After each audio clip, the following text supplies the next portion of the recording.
Située dans la préfecture de Kindia, au cœur d'une zone agro-pastorale, la sous-préfecture de Banguya est une localité riche d'histoire, mais confrontée à de nombreux défis, entre manque d'infrastructures, accès difficile,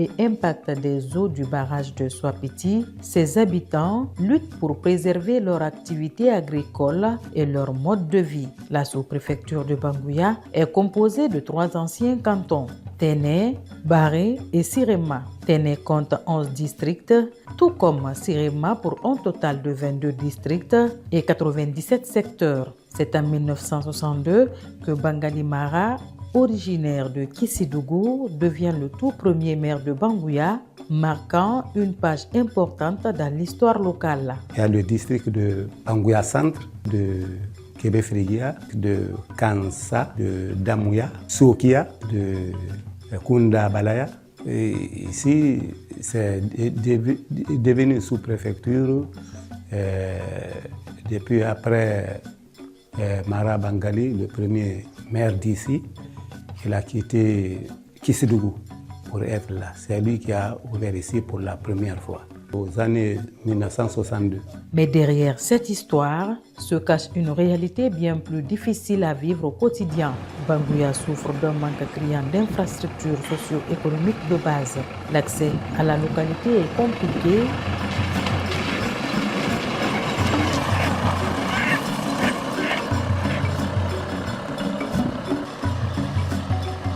Et les activités des habitants ont été durement touchées par les eaux du barrage de Swapiti. Les terres les plus fertiles sont désormais inondées, provoquant le déplacement de plusieurs districts.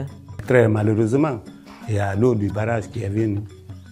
Donc, nos zones cultivables, favorables à la culture, sont aujourd'hui inondées par les eaux du barrage de Swapiti. De telle façon, la route que vous voyez ici à côté, c'est une route nationale qui quitte Kindia jusqu'au Sénégal. Mais tout est barré aujourd'hui. Il y a certains districts qui ont quitté Téné maintenant pour d'autres districts, notamment les districts de Baré. Il y a des districts de Téné qui ont quitté pour là-bas parce qu'on est vraiment dispersés. Les gens n'ont pas où cultiver maintenant. Les enfants qui quittent un district à un autre, c'est barré maintenant par les eaux. Il y a ces problèmes ici. Les routes secondaires ne sont pas reprofilées. La route Kindia-Banguya également impraticable. Donc, il y a tous ces problèmes ici. Malgré ces conditions difficiles, l'agriculture reste au cœur de la vie des habitants. Dans cette zone, cette activité se pratique avec beaucoup de difficultés. Manque de moyens, absence de matériel moderne, terres réduites. Par ailleurs, la solidarité permet aux communautés de continuer à cultiver et à subvenir à leurs besoins. La sous-préfecture de Banguya est essentiellement agro-pastorale. Nous cultivons ici du riz, du fonio, du mil, le maïs, et il y a beaucoup, l'élevage aussi est intense ici.